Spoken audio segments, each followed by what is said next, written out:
Okay, so I am here with a few of the residents of Trenton's beautiful island neighborhood, and just have a few questions about their experience and getting word on evacuation and any other follow-up details and how they would have received it or not have received it. So, Bernard, would you like to start? Sure. I think all of us who are on the robocall system got a call last night, which began with, "We are not anticipating a flood, but you should be prepared just in case something happens quickly." From my perspective, that's the wrong message. You should always reverse that and say, there's a high likelihood there's going to be a flood, but there's a possibility that it might not happen. Be prepared. When I walked out this morning, I was very surprised to see the water coming over the bank, and I hadn't gotten any announcement. There was only one police car driving by seeing the same water I was, and finally we started evacuating. We did get notice from policemen saying you have to leave. It was obvious. I drove through probably 18 to 20 inches of water to get off the island. It's the most I've ever had to drive off when living in a flood. And a lot of people just didn't make it. We pushed cars off because it was too late. We got a call at 8:29 saying you must evacuate. By that time, all of us had handed on our keys and we were waiting to see what was going on.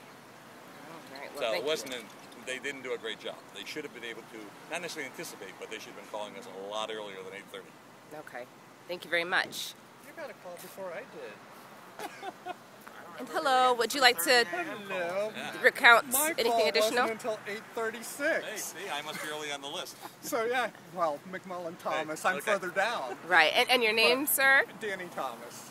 Great, and you also live on an I island. live on the island. And at 6:30, it was already coming over the bank. 6:30 a.m. today? 6:30 a.m. today.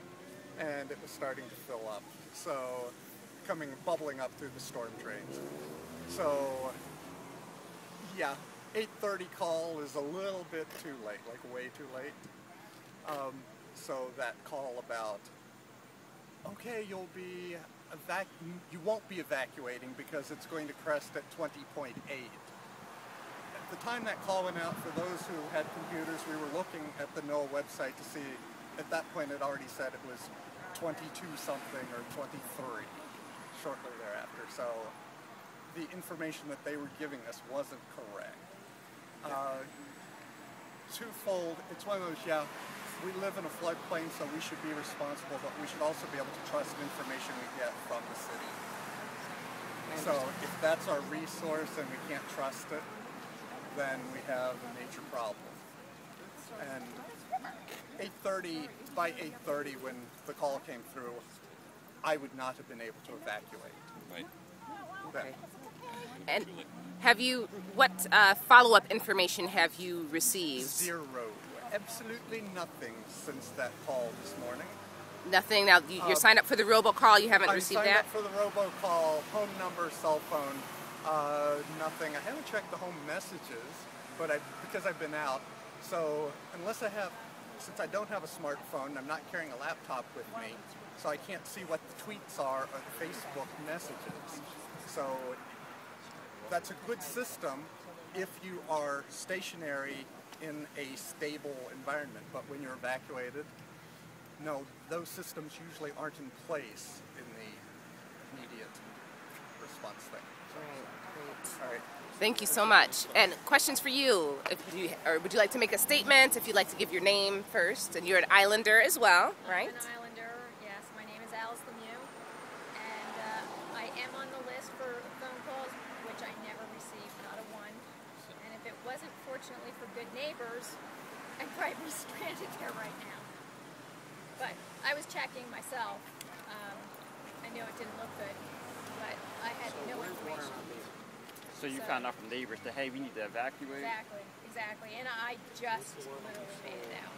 Because the water had already come up to the curb, and there was just enough for me to get through it. And About what time?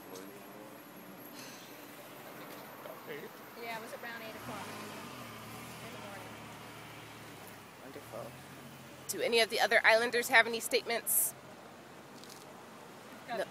Okay. But thank you. But you see some things were lacking. Yeah. So I name? I barely got out. Okay. Emily McCardle. Barely got out with my vehicles. Driving through the current of the river coming downstream. I'm fighting it upstream, and it's washing over the hood of my car. I can't believe I got through it. Left the cats behind. One has a broken hip.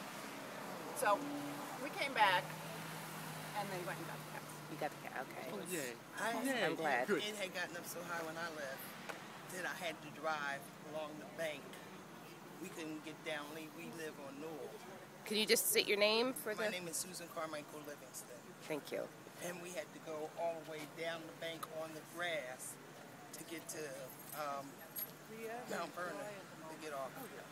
But they My just husband told left us home that, about the unfortunate part quarter-after 7 is this morning. if there's There was no somebody water that in the has street. forgotten He got back about, he was taking my granddaughter they to go school. He to got the back about command center 10 and get, 10 and of the 8. firemen He will get was them calling on me to from get the their Sunoco stuff station because he couldn't even and drive back his out car. because So it's there was no warning last night, or is it, hey, Well, there might be. and They then called it's us gonna and said repress there's a again at possibility midnight at a different that you time. may have to evacuate. The But notice we'll been call you with saying. further notice, and we didn't get it. As a matter of fact, I called them at 7 o'clock this morning, Then when he said the about 989-4200 number. at midnight, I'm like, And they said they didn't have any information either.